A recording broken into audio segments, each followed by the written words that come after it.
Sydney, what is happening? So I was looking for some, I guess, some guidance or some advice on how to deal with not really having a social support system. My husband and I moved in 2016, about 2 hours away from all of our family, and due to various reasons between my job not having a culture where you can really make friends with your coworkers because of the level I was at, and the Dave Ramsey journey that we've been on, and now the pandemic, I really just haven't had much opportunity to make any real-life friends, and I'm sure you can understand that some online friends are good, but they're not the same as having someone to work for coffee. Absolutely. So number one, thank you for this call. Number two, I'm living this right now.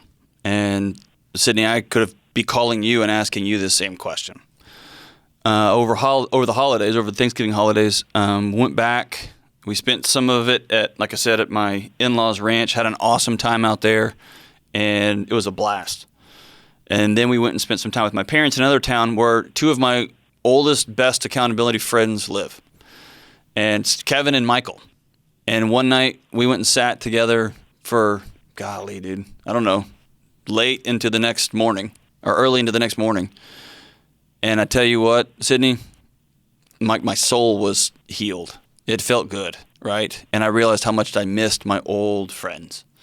So I'm with you. I moved to Nashville a few years ago. I'm in the same boat. Here are some things I'm trying right now, okay? And all of this is in beta. All of this, I'm still figuring it out. And all of this, the master word over all this is intentionality, okay? So a couple of things I've done. Number one, I know the science. And the science is what you're feeling is worse than any sort of medical pandemic we're having. I think loneliness is the chief enemy of our time right now. And I think we have outsourced all of our friendships to clicks and thumbs and interactions over screens. And one of the sayings I like to run around and say is, we've got 4,000 friends on Facebook, but we have no one to help us move our couch, right? I've got 100 new likes on Instagram, but I got nobody to help me change a tire so I can get to work on time. And we don't know our neighbors. We don't know our friends. We don't even know our church people anymore. And quite frankly, we don't know ourselves anymore. So all that to say is this. Here's a couple of things I've done. I actually have had a couple of families over to my house that I had tangential, I don't know how to say that word. I've had related relationships with. I've known them here and there, sort of. I had them over to my house, and they sat down at our kitchen table, me and my wife's kitchen table, and I did this so awkwardly, as I am good at doing. I said, hey, we'd like to ask you to be our friends. And here's what that means. That means that we're going to show up at games. We're going to call you guys at 2 a.m. if we need something. We're offering our services to you at 2 a.m. We're going to call you when we're up. We're going to call you when we're down. But I had to say the words to another grown couple. We want to be your friend. One couple, Sydney, laughed. They were like, oh, this is super weird. And the other couple, the guy, and he's become one of my close friends and mentors, he got teary. And he said, nobody's ever asked me that question before, which is a whole other conversation. It's a whole other statement on where we're at. That's number one. Number two, my wife and I have become hyper intentional about having somebody out to our place every single weekend, period, bar none. And some folks have come and they are from high risk situations. And so our kids run around in the front yard and we sit on the front porch. And other times they don't care at all and they've come into our house. And then I felt weird, and so we've all gone back out to the front porch. However, we're making it work. One of the things that we're doing is being intentional, but the other thing we're doing is being very gracious. So wherever people happen to be on whatever health spectrum they are, whatever they believe about, whatever, everybody's welcome to the house.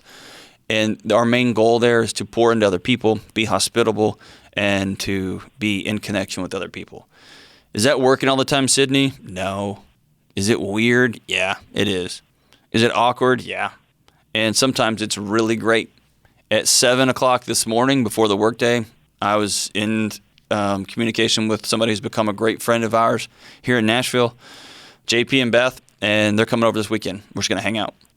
And we're going to have to be intentional about it.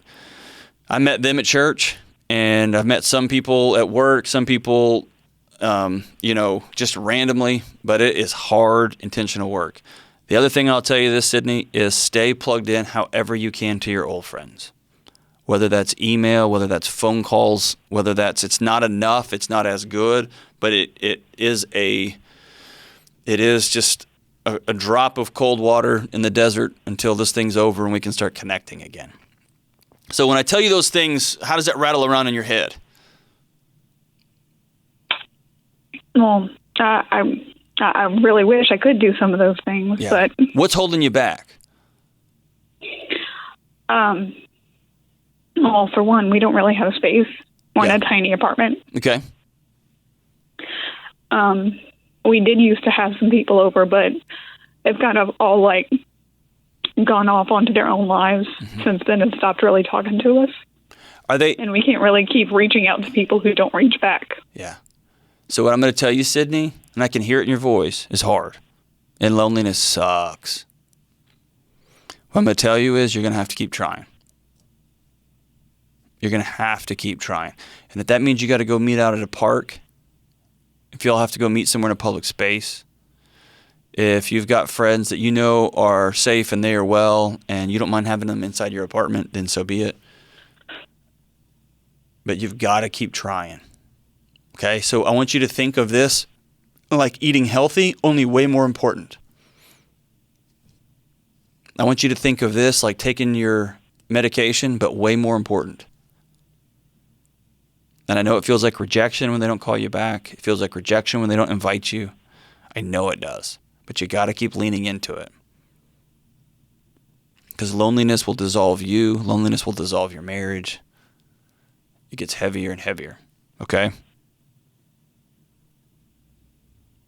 Okay. Is your husband on board with this? Yeah, he's actually like the only person I see most of the time. Sure. Are you working out of that? Are you working? I'm working from home right now. Okay. And are you at a level in your company where it doesn't make sense to have a bunch of friends because it's just awkward because of roles and reporting structures and things? Well, I tried like getting to know some of my coworkers before everybody went to work from home, but I just joined the company in September. And then we had a big launch in January, so everybody was busy focused on that. And then I kind of started being like a little more casual with some of my coworkers, and then the pandemic hit and everybody went home. Gotcha. So I want you to be hyper intentional, and this is going to sound ridiculous, but it's where we're at right now, and I'm in the same boat as you. I want you to start putting this on your calendar, okay? I want you to put on your calendar, I'm going to reach out to one person every day and check in, see how they're doing. If possible, and talk to them on the phone, even if it's for 10 minutes or 15 minutes.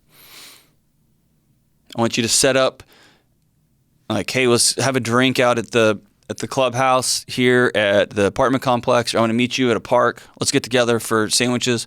My friend Stephanie, she's a professor in Texas. She's been meeting with students on her front porch. It's the best they can do. And she said it has been magic for the students. It's been magic for her. Whatever it is, find a way. What you cannot do is just fold it up and give up. And I know it feels personal. I know it feels hard. I know it feels like friendship shouldn't be this challenging. You're right. They shouldn't be. That's the season we're in, and it sucks. But I can tell you this.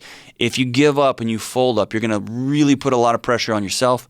You're going to put a lot of pressure on your husband, and it's going to be really difficult for both of you to cycle your way out of this. So you be intentional. You go first. I guarantee you have something to offer to people, Sydney. I know you do. I know you and your husband as a couple have something to offer to people. My guess is you are fun. My guess is you're hilarious. My guess is you have all kinds of things to offer, folks. You just got to keep trying and keep trying. I'm with you. I'm living this with you, Sydney. I want you to give it a shot for a few weeks. And if it totally tanks, call me back. If it is a disaster, call me back. But I want you to have given it. I want you to have called somebody every day for the next couple of weeks. I want you to put yourself way out there, meet for lunches in the park, for early dinners and drinks at a clubhouse, or a friends will come over to your apartment, so be it. Don't give up on yourself, Sydney. You're worth friends. You're worth connecting with.